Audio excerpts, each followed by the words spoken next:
À quel moment on peut parler d'harcèlement sexuel? Alors, il y a de deux façons. En fait. Le harcèlement sexuel est défini par la répétition. C'est-à-dire que c'est le fait que par des comportements, des propos, sans geste, parce qu'aussitôt, là, à ce moment-là, ça devient de l'agression sexuelle. Sans geste au niveau des parties sexualisées.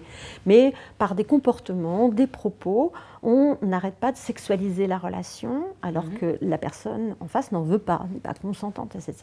Et du coup, ça exerce une pression et ça entraîne une dégradation des conditions de vie de la personne qui est harcelée.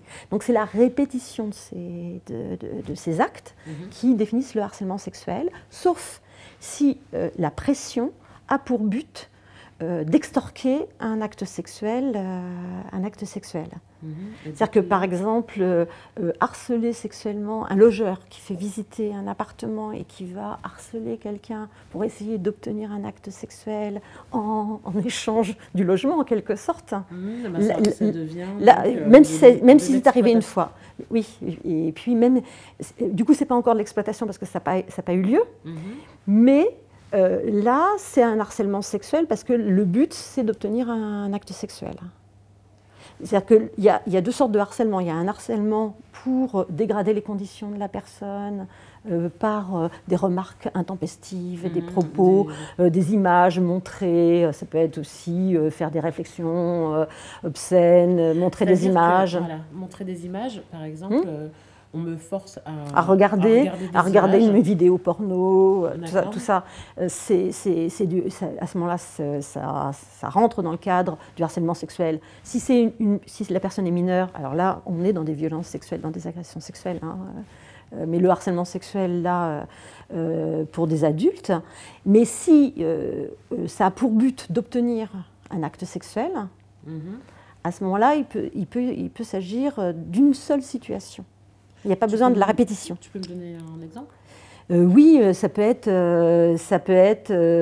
imposer à quelqu'un de dormir dans une chambre en voulant vraiment... Enfin, c'est-à-dire qu'il est clair que le but, c'est d'obtenir un acte sexuel.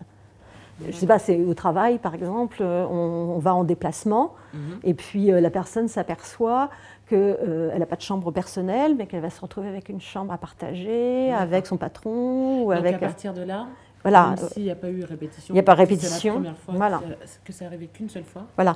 Mais ça peut être aussi lors d'une situation, d'un entretien d'embauche, une proposition directe. Dire si jamais vous voulez avoir l'emploi, à ce moment-là, on se donne rendez-vous à l'hôtel. D'accord. Voilà. C'est clair. Chez les jeunes, le harcèlement sexuel, il se passe comment ?